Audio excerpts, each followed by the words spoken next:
Have you ever wondered what it is about reaching for our dreams that feels so hard and requires so much of our own healing? Are you curious about how moving towards your own creativity might heal what's making you feel stuck? Well, that is why we made this show. I'll be having conversations with emotional health experts as well as artists, musicians, and creatives, all with the intention of resourcing and inspiring you to uncover your true creative self. I'm Courtney Lancaster, and this is the Heal Create podcast.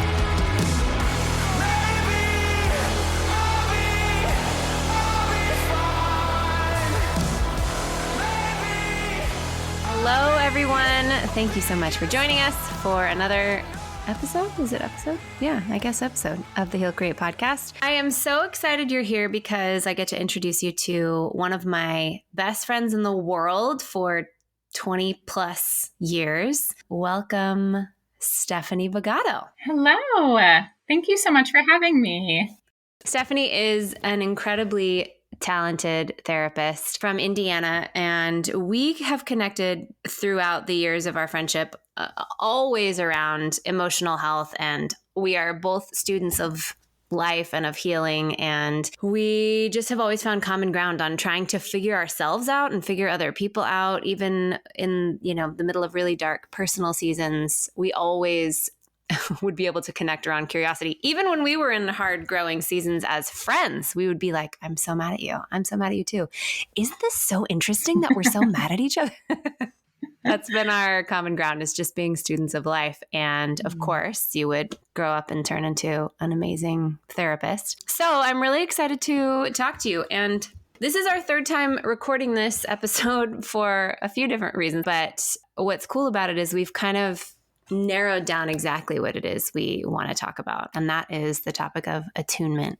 Before we get into that, I'm wondering, would you be able to tell us a little bit about yourself and how you got into this field that you're in? Yes. As you mentioned, I'm a licensed marriage and family therapist, and I've been doing that. I graduated in 2019. So I just recently got fully licensed, which was really exciting because the other two times we recorded this, I wasn't fully licensed yet. So it's been a fun transition for me. But I think how I got into this field is kind of what you were saying, is that being a listener was always something I really enjoyed. And it was something that I felt like I was able to connect with people on. And speaking about this kind of idea of attunement, which we'll get into a little bit later, but when I was younger, from my past and my trauma as a child and complex trauma with my family, I took on kind of these coping mechanisms that people would term as codependent.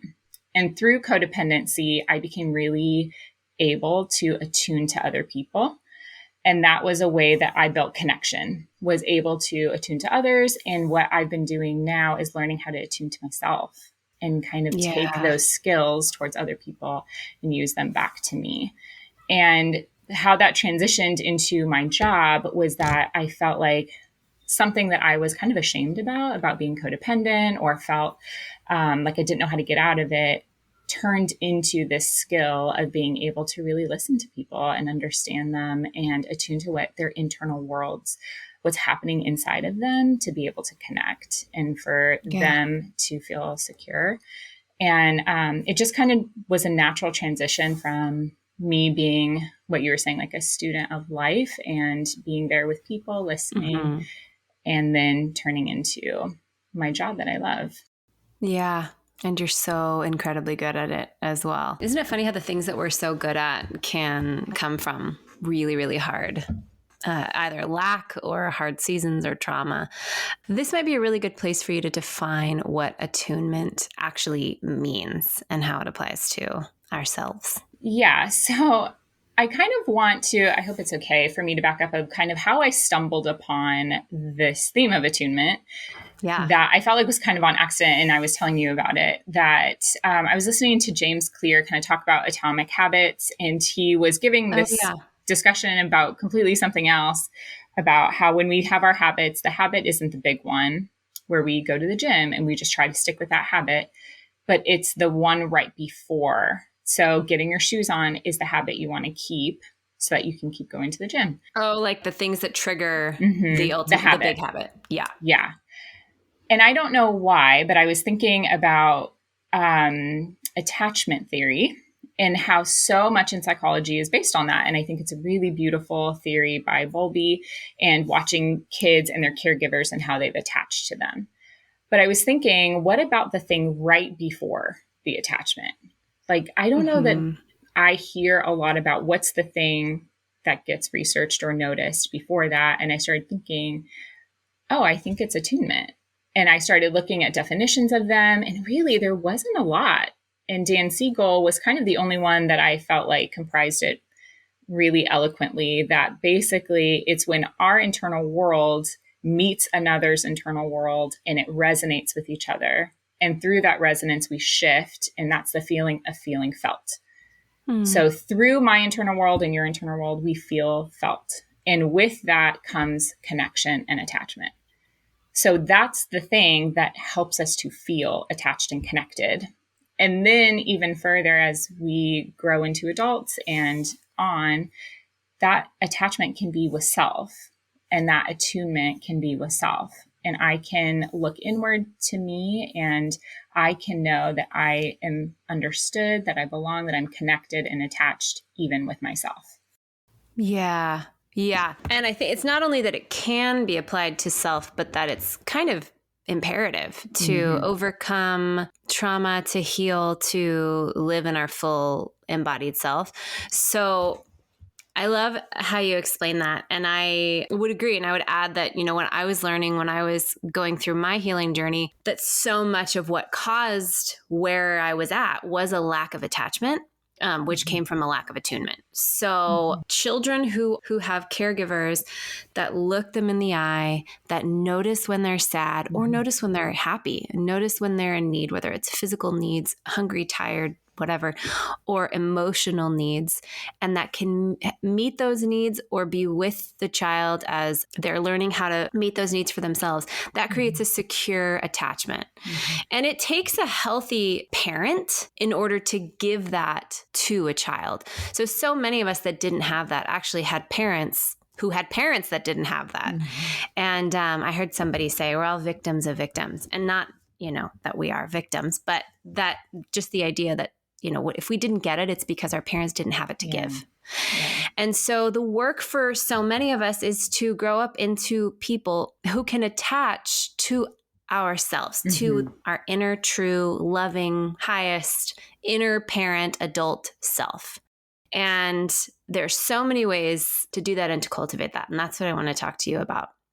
I want to add that how this relates to creativity for me was essential to understand, because I could not figure out why getting into creativity, I would have these like bursts of inspiration. I've always known I wanted to do music and singing and have always been a creative person. And then as I was coming out and up from all of the things that I had struggled with, depression and anxiety, and gaining ground and just feeling more like myself and more like, I really want to move into this, music and the thing that I'm here to do. I could not figure out what was between me and creating. And the thing about being in creative flow is that you have to feel safe enough to do that. And if you don't feel safe internally, then your body is not going to allow you to step into the vulnerable, expanse of the what ifs and like, let's create something new and let's think about things differently, because that's incredibly threatening to, a body that feels a lot of fear. So the answer to that for me was learning how to attune to myself, almost like coaxing a scared animal out of a foxhole, like learning how to like, Courtney, hey, like what's going on? And so do you have anything to add to that? Yeah, I love listening to you about this too, because I feel really inspired based on kind of my own story with this too, that I was afraid to be seen. So I was the girl that was really middle ground. I wasn't popular, but I wasn't not popular. I wasn't too smart, but I wasn't not smart. Like I was very middle ground everywhere because being seen was really scary for me and it felt really threatening. So attunement helped me to also expose myself in my fullness, because without attunement, I was afraid of abandonment. I was afraid of rejection. So I wouldn't try things outside of my comfort zone for the fear of being rejected and abandoned. And when I was able to attune to self and kind of attach to self, I felt like sky's the limit. Like if I tried something and it didn't work, I was no longer afraid of rejection or abandonment because I had me. I was with me. Exactly. And it just took the risk out of it. Does it mean I wasn't scared to speak? No, of course I was scared, but I was able to still do it with my fear instead of letting that dictate what I would and wouldn't do, because I knew I was securely attached. And I think that's why it's so important for us to talk about that with creating, but also exposing yourself through that creativity and the fear that can come on the other side of that. When you're securely attached, that fear is minimal. Yeah. Or even if it is maybe more than minimal, maybe it's real, because every step forward will reactivate that threat response, especially for the highly sensitive. It's knowing that you have somebody on board that can help you walk that bridge and that can help you through that, or help you figure out why you can't, maybe help you take a break. I wonder for you, what were some of the ways that you noticed a lack of attunement within yourself? Like what were some, like if you look back and think, oh, I really missed cues of like, what I need, which I think that's kind of the basis of attunement, is like, if you're a parent, attunement to a child would be asking yourself the question, what does this child need right now? So for ourselves, can you look back and see moments when you missed cues of what you might have really needed and kind of overrode those or pressed forward or anything? Yeah. What comes to mind as I hear you ask me that question is I was really hypervigilant about what other people were feeling. So if I'm really focused on how other people are feeling, then I'm not able to focus within. So I would notice if there was tension in the room. I would notice if someone sighed, if someone was uncomfortable, if someone had a look of frustration or anger on their face. So I'm scanning my external world to see if I'm okay or if I needed to jump in and help somebody. Sure. And if I'm doing that, then I'm not able to look within. So I think starting to look within was starting to recognize that I even had needs, that I wasn't a person that just was super chill and didn't care about anything, which is really how I would define myself. I'm like, anytime you would ask me, where do you want to go for dinner? Oh, I don't care. Yeah. And really, I think that came from places I didn't even know what I liked. I didn't even know what I enjoyed, what I didn't enjoy. And so that was the initial part of the journey, was just figuring out I had needs. What did that look like? And then voicing them. Yeah. So all parts of that were really challenging. But I think where it really started to expose itself was that I was burning out. I was getting really tired of not having boundaries, of not being able to say no. So that's where I first noticed it. There could have been times before that I just wasn't aware of, but that was when I was like, gosh, something has to change. I have to figure out how to do this differently. Yeah. And that kind of sent me on this journey of figuring out what I wanted and what I needed and how to attune to myself.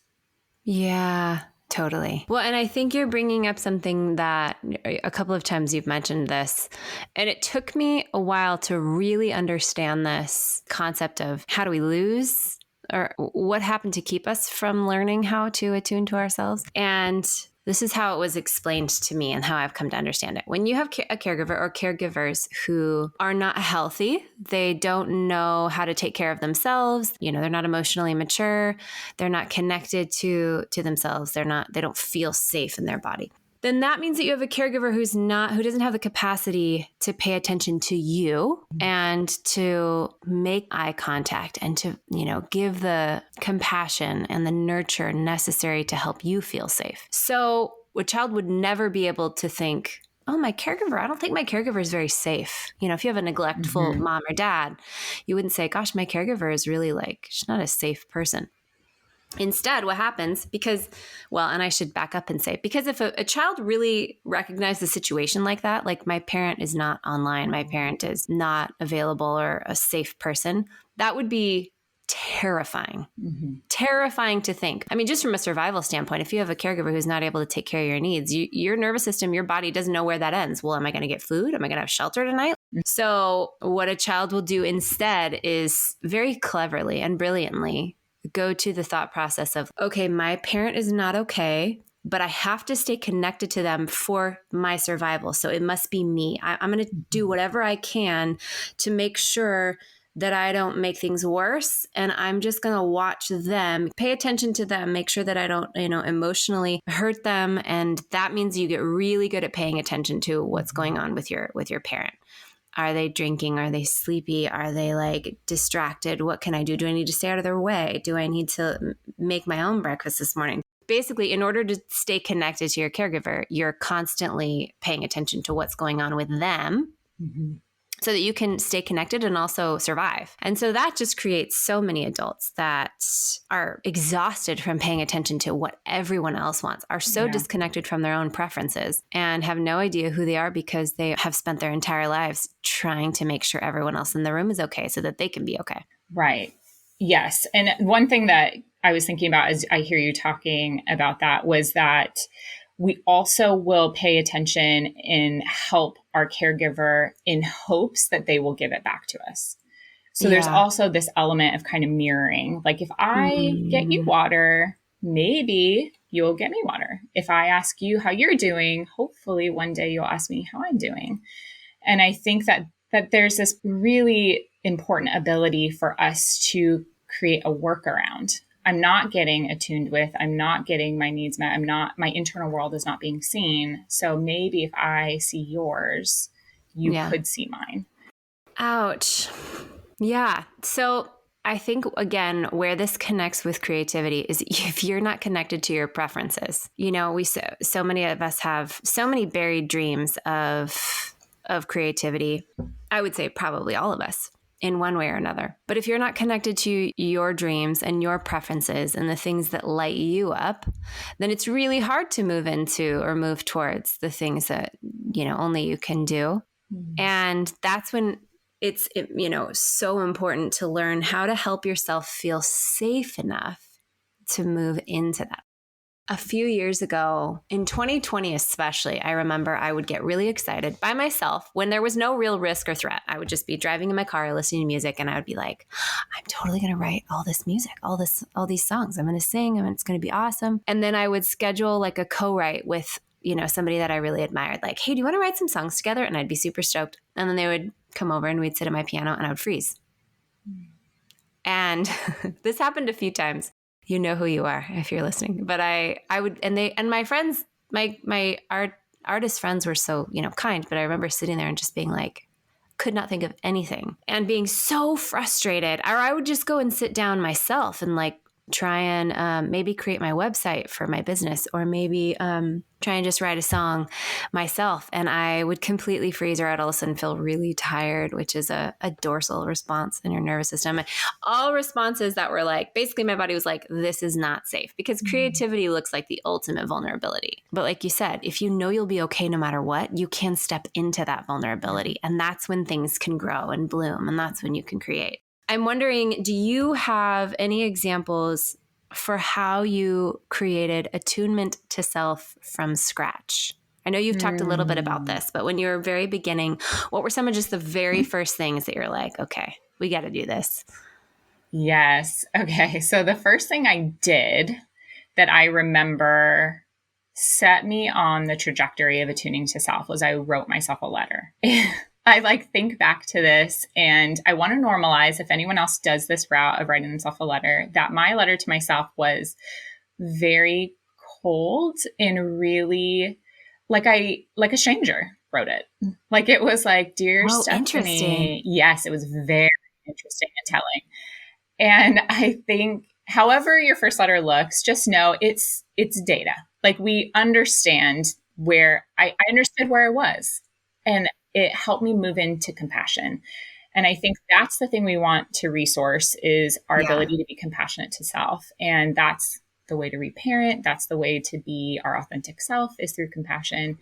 And that first letter was not compassionate, and which showed me that I wasn't operating from my authentic self, and that I probably wasn't fully aware of who I was. And I had this tone of kind of irritated and just kind of like, I have to do this. I might as well just write myself a letter. How it transitions now is more so like I get to be whatever I need. I get to be my mom. I get to be my cheerleader, my sister, my best friend, the cool aunt, whatever I need, I can access through letter writing if I need to. And that's one I really love to use. Another one I really enjoy using is being able to talk to myself, but I put my hand over my heart and I kind of just like check in with myself. How am I feeling and what do I need? Those are two of the things that I really try to access now. It's been very bumpy along the way of feeling disconnected or feeling like I didn't know how to look inward.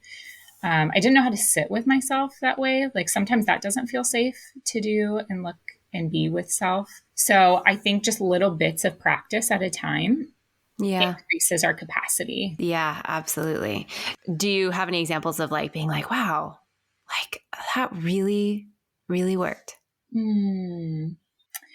What comes to mind is, I think it was like in 2017, I was asked to give a talk on loving yourself.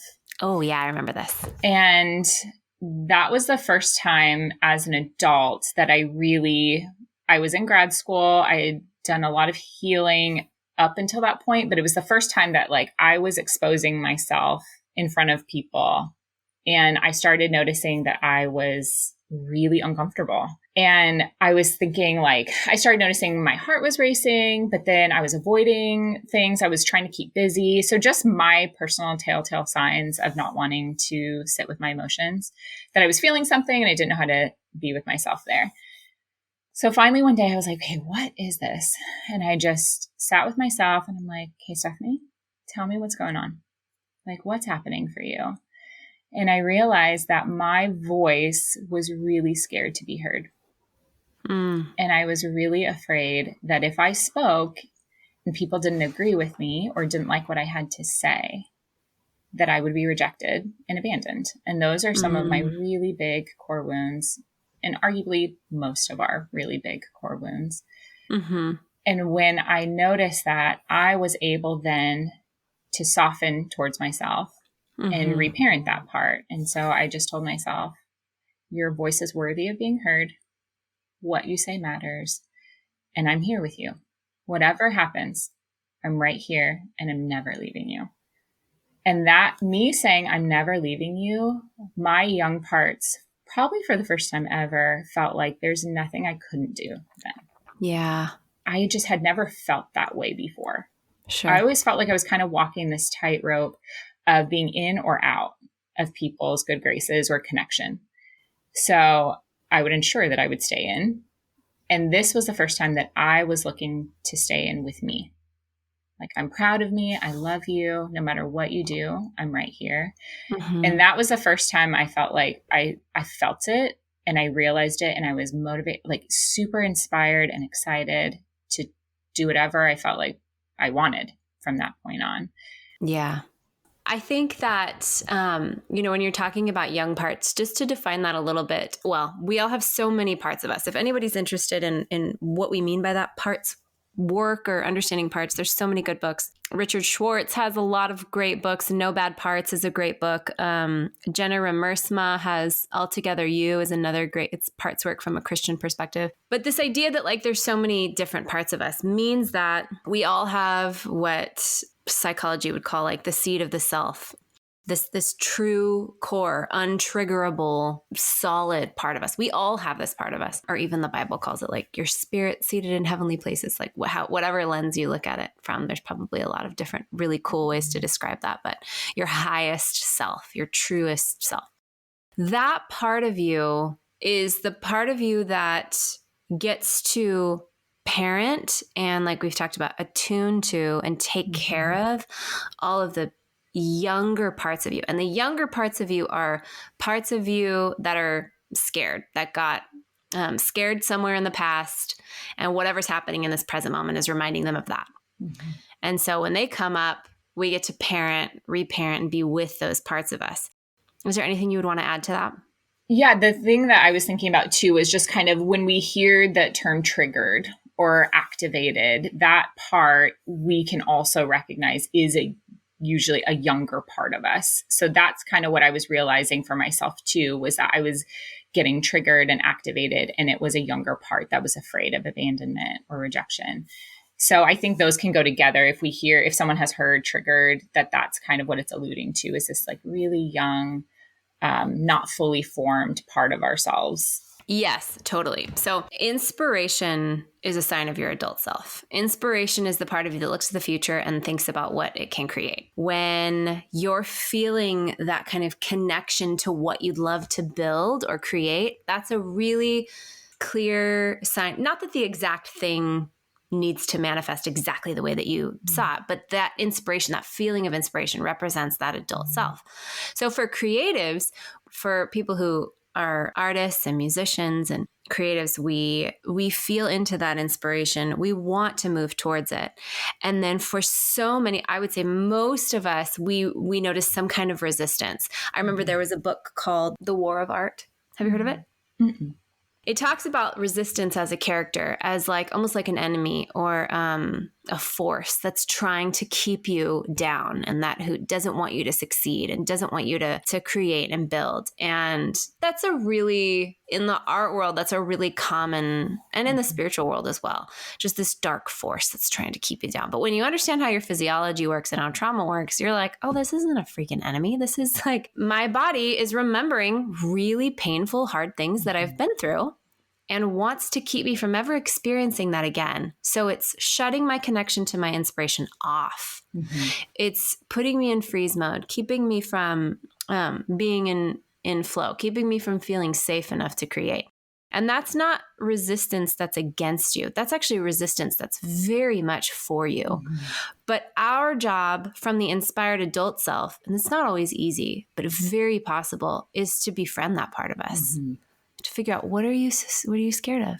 What are you trying to keep me from? I remember when I was leading worship and I would sing for, thousands of people for a season. I was in the middle of so much anxiety, so much depression, but I kept getting on stage because I thought I was supposed to. I thought it was part of my destiny and calling. And so I was completely ignoring my body's cues. I would get so panicky before and after I would go on stage and sing but my body was so overwhelmed. Younger parts of me, if you want to call it that, were so scared. And I had no idea what was going on. I just thought, this resistance isn't going to take me down today.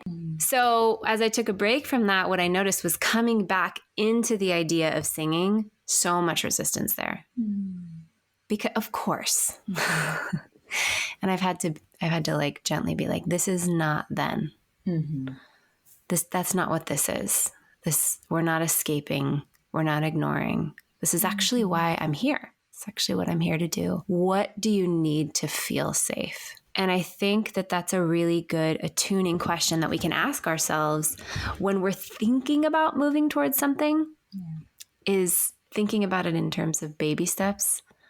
Like, what do you need to feel safe today in the direction of our dreams? What do you think about that? What comes up for you when I say that? Yeah, I love that question of what do I need to feel safe so that I can move towards the thing that I'm wanting, the things that I'm desiring. From my training as a marriage and family therapist, also thinking about resistance in family systems and that in systems in general. So the way that I've shown up in the world, the way that I've shown up in my relationships with myself is a system in and of itself.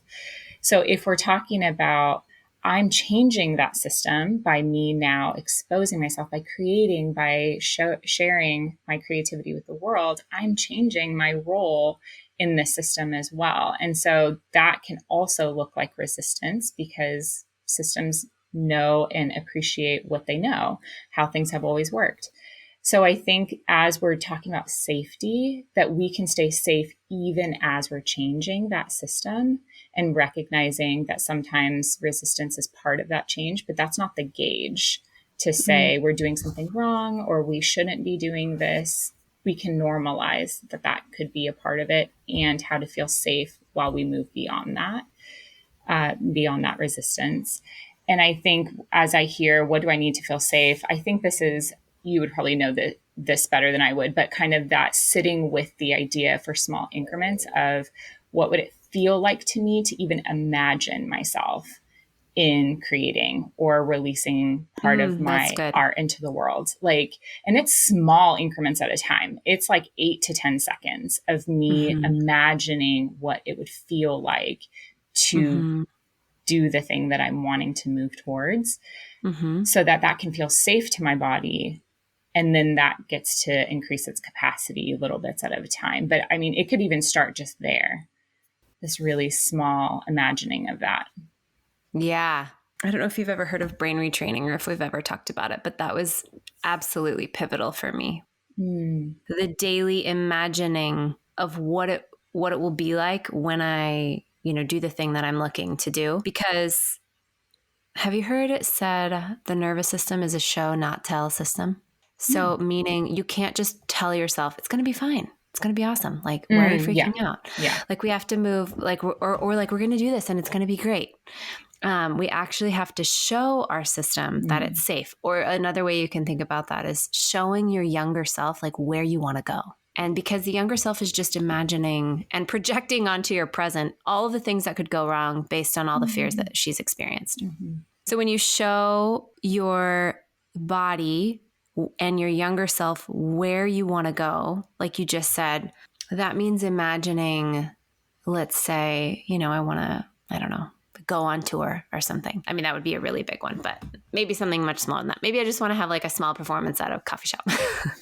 and I'm imagining what that feels like to sing my songs and to feel really seen, maybe really supported by great musicians that share this vision with me, and my husband's there, and I really connect with the audience, and I'm really wearing a great outfit. I don't know, whatever. Getting your body thinking that that's what's happening helps give your nervous system somewhere new to go, and also shows that younger part of you like, see, it's not that scary. This is what we're trying to create. This is where we're going. Another really great way to do that in reverse is to imagine a past memory that was really good. So like if I'm feeling really scared and I can tell that there's like a younger part of me that's showing up, if I ask or I think about like, what does she need? What do you need? And maybe she needs like connection. Then I'll go back into my bank of memories where I felt really connected, maybe with you crying on a couch somewhere. And I'll go back to the feeling of like arms around me and friendship and warmth and being listened to. And I'll just like kind of soak in that memory and give my body that felt embodied experience of being connected to. That's one of the best ways to attune to my nervous system and attune to myself, to give myself a different experience of that. Well, yeah. And I think as we're talking about this attunement, like we have to be attuned to self to even know that this feels scary. Like we have to be aware to know that I'm even feeling resistance, like there could be a part of us that's going towards the thing we want, feeling that resistance and being like, oh, I'm just not ready. I'm too scared. Like I'll just take more speech classes. And again, there's nothing wrong with those things, but the attunement is going to let us know what's actually happening. What's really going on under the surface. And that I think is the thing to remind us, like, let's look in, let's attune to self, let's figure out what's happening in our internal world to then know what we need. How can you tell when a younger part of you is showing up or you're actually facing a present day threat? What would you say to somebody who is like, no, this is not younger self, this is real? Yeah. Which is really the question of like, how do you know that you're triggered? Okay. So I'll just let you know, I'm still figuring this out for myself. I'm still... What? You would think that I would know it all.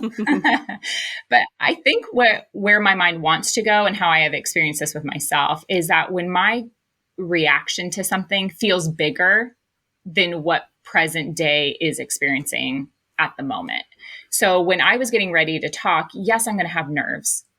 But I was like, I want to run. I want to hide. I don't want anyone to look at me. I want no one to ask me. I literally invited no one I knew to this talk because I was so scared of someone seeing me. Yeah. And I realized that who I am in my, like what you're saying, my highest self, my authentic self, wouldn't do that. I would be scared. I wouldn't be running away. I wouldn't be in this fight or flight or freeze response. I would be able to manage my uncomfortability, my insecurity. So it's not that I wouldn't feel nothing compared to feeling everything. It's that I'm feeling a lot more, and it was just deeper and more intense. And it Yeah. just, that's how I, at least right now, how I'm making sense of when things feel present day versus when things feel a lot bigger and I'm more triggered. As well as my responses are a little bit more like catastrophic, like all or nothing. I'm never going to speak again. I never want to do this again. Or I always stumble on my words. Like that kind of language for me is a really telltale sign. Yeah. And I can't access my resources. I can't access what I've learned and who I am. Kind of, those are the signs that I look for with myself. I'm like, oh, okay. You bring up a really good point about understanding when you're triggered, which is that knowing who your adult self is incredibly important for knowing how to attune to yourself. I am working with Sarah Baldwin, who has been my coach for a few years.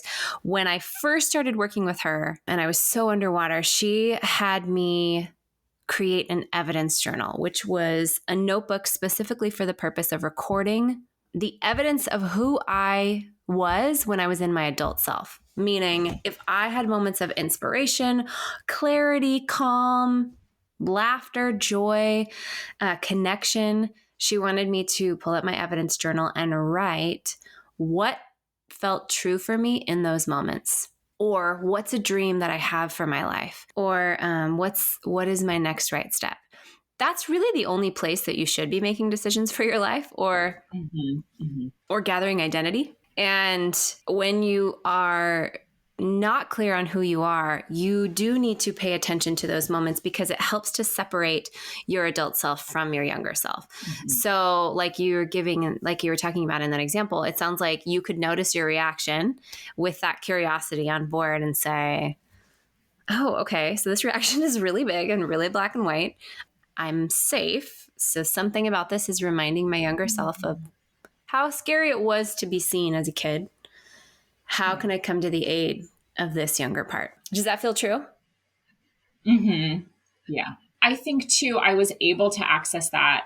And you bring up this point too of your evidence journal that sometimes we can't access that. Like I'm in my triggered self that I can't always access my adult self. So I think recognizing what it feels like to be my adult self in turn kind of helps you realize when you're not operating from that place. And there's these really beautiful components of realizing both of those. Yeah. When I'm not operating in my adult self and when I am. And when we can't access that kind of adult, what you were saying, like courageous and compassionate and caring, inspired self, then we just know that we're probably in a triggered state. And I think that's the really important part too of thinking back to attunement when we're little is being our internal worlds are honored. Like I see it, I understand it, I recognize it, and you will be okay. But I see it. I see that fear. I see that worry. And so I think that's another part. It's not that it has to go away or that we won't ever have it. We can attune so much to self that we're not going to have these parts. It's that we have these skills for when they show up and that we can get out of them a little bit quicker or we recognize them faster. But it's not, the goal isn't that we don't have them. Right. Like we never get triggered again. Yeah, right. Yeah. And the really beautiful thing about this work too is you really do get to move towards your dreams in a really sustainable way. And, you know, a few of my friends were talking about the Whitney Houston movie. Did you see it? I haven't yet. I haven't either, but they said it was like such a dark movie and ended really darkly. And I'm just like, man, if we have to watch one more movie about an artist that had a terrible demise and a terrible life experience because they overrode their own body's cues. They didn't know how to tend to their own younger selves. It's teaching so many that it's not safe to be big and it's not safe to move towards what lights you up. And that is absolutely not true. So many of us, the dreams that we have in our heart are the reason why we're here and the contribution that we have to offer to the collective, to the world. And so what Stephanie's talking about with attunement is the path towards that, towards emotionally sustainable creativity. Would you have anything to add to that? One of the things I was thinking about as you were talking is like the art, the creativity, who we are in the world is uniquely ours. So I think without healing and emotionally tuning to self, to not be able to create and expose ourselves that way in the way we want to, the world misses out on what we have to say, what our input is, what our take on things are, the way that we show up, the way we connect to others. Those are uniquely ours. And we don't want to miss out on that by having misattunement or pain, wounds, shame. It's possible to heal from those to then be able to show up the way we want to. Yes. Amen. So beautifully spoken. Thank you so much for sharing with us. I am wondering if you might be able to tell us, number one, where people can find you. And then I'll ask my other question. So I am on Instagram. My handler is relational.psychotherapist. And I do have a website, bagatocounseling.com. So you can find me in either of those two places and look me up. I hope that you find my content resonates with you, and I would love to hear from you. Yes, amazing. Okay. And the last question that we ask everybody around here is, what is one thing that you are either healing in your life, actively moving towards healing, or you are actively creating? I love both of those. What I want to answer is the part that I'm healing currently. And I am learning from my life that I have been an over regulator. So I overregulate my emotions. I cut them off before they can get too big and be uncomfortable with myself and with other people.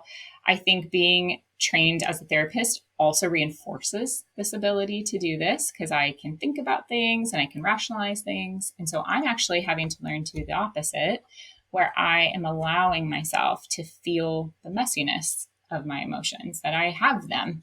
So I'm realizing and I'm able to attune to self in this way, that I don't have to have all the answers. My emotions are not something I have to figure out or do something with, but that they can just exist. And I think that's kind of the part, like the unraveled, exposed, imperfect part of this, my journey right now is just kind of the messiness of my emotions and just allowing them to be there. Yes. I think as somebody who underregulates, like meaning my emotions drive the bus of my life all the time and has gotten in a lot of pain and hurt because of that. Overregulating sounds so nice. It sounds like, I don't know, something good. But you're saying that it's at like the always being calm, always being, right. Even keel level has actually kept you from the human experience of the emotional processes. Yeah, being human. Yeah. And I think you bring up such a great point that over-regulation is actually very socially acceptable. Yeah. I'm like jealous of it. I'm like, dang, that would have been so nice if that was my problem. It's very reinforced. Yeah. Yes. Yeah. So I think it took me a long time to realize, like, why would I ever want to change? Like, why would I want to heal from this? Why did you want to heal from it? I started realizing that it was limiting my ability to feel joy and to feel fully present. That, it's like one of those things that that it, like, when you mute some emotions, you end up muting all of them. And I'm like, yeah, totally. I totally get that. I didn't know that I was experiencing that. And because that's where I go cognitive. I go, like, I think about it. I'm like, yeah, that's such a good point. Oh, yeah. But I didn't realize that that's what I was actually feeling and doing, was that I was muting all my emotions for the sake of keeping the peace. So that was really it started. And I was burning out of thinking about things. I'm like, I don't know what to think anymore. Yeah. I don't know what else to do anymore. And that's because I wasn't actually experiencing. I was just thinking about my experiences. Beautiful. Well, thank you so much for being here today. I am so glad. Yep. I love you so much. And if you guys want to connect to Stephanie's work or connect to Stephanie, you can find her through a website or on Instagram. And we hope you all have a lovely day. Bye.